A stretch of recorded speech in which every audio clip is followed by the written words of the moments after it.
Hi mga ka-Josarap, ayan gagawa kami ngayon ng melon na i-shake natin dito. Ayan. So meron tayong gatas na evaporada at sugar.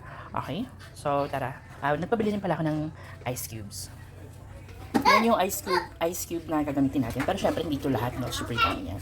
Tapos, nagpabili na rin ako ng cup para hindi na ako magpupukas. Okay? Okay, hiwain natin mga ka-Josarap. Siguro dalawang ganito yung gagamitin natin. Fresh na fresh yung ano natin, lemon. Lemonade. Yeah. That's lemonade? Yeah, of course. Yummy. It's actually disgusting. Why you touch it? Oh my god, look at your teeth. Smell good. Don't touch. I will slice that. Okay, so nabalatan na natin. Hiwain na lang natin yan. Okay, so maglalagay na tayo guys ng yan, lemon. Melon. Yan. Grabe no, super summer na talaga. Perfect na perfect. Yan. So huwag na yung punong-puno, try muna natin. Let's cover. Okay, tapos maglagay tayo ng sugar. Cover Yan. your Tansyahin lang natin. Tapos maglalagay ako ng ayan, gatas. Oh my god, super yummy. Super yummy? Yes, of course. And then, ito yung ice natin. Okay, nalagay natin yung ice. Yung mga ice na yan is ice cube. So, hindi siya ganun malalaki. Okay, so i-try na natin. Okay, so try na natin.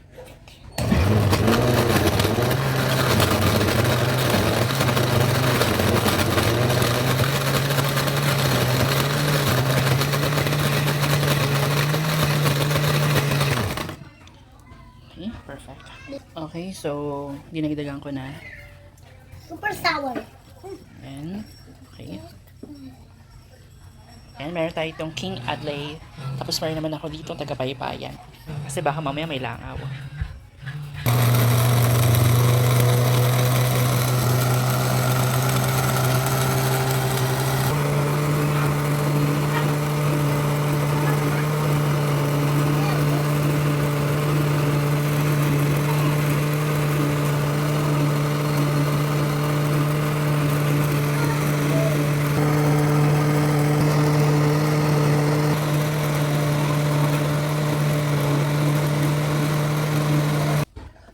Yung sugar.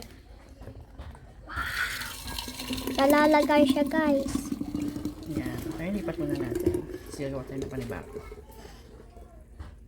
Okay, perfect. I want sugar. Okay, so pangalawang set na natin to. No? Let's play boss. 2 sets.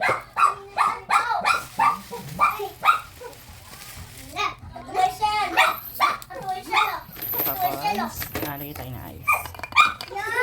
Okay.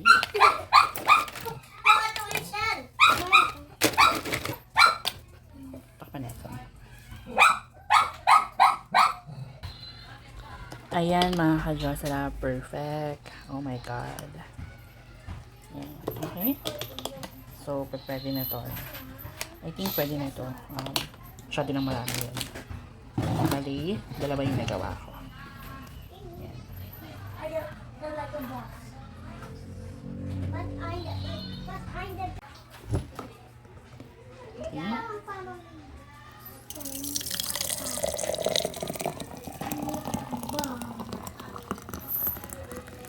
Okay.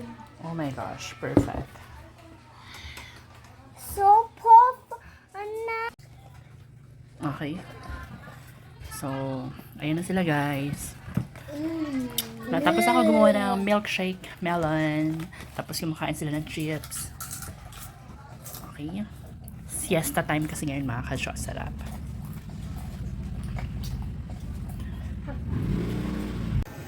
Ayan guys.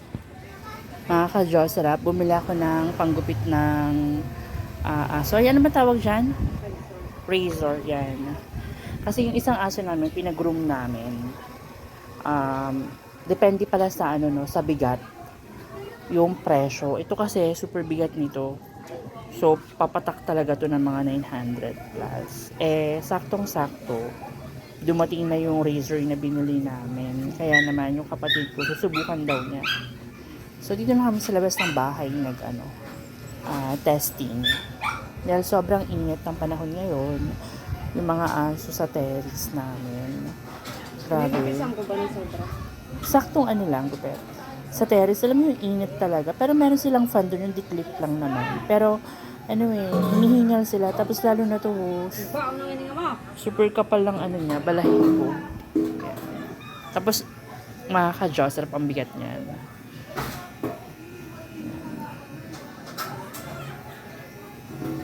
Ay, nagbablog ako.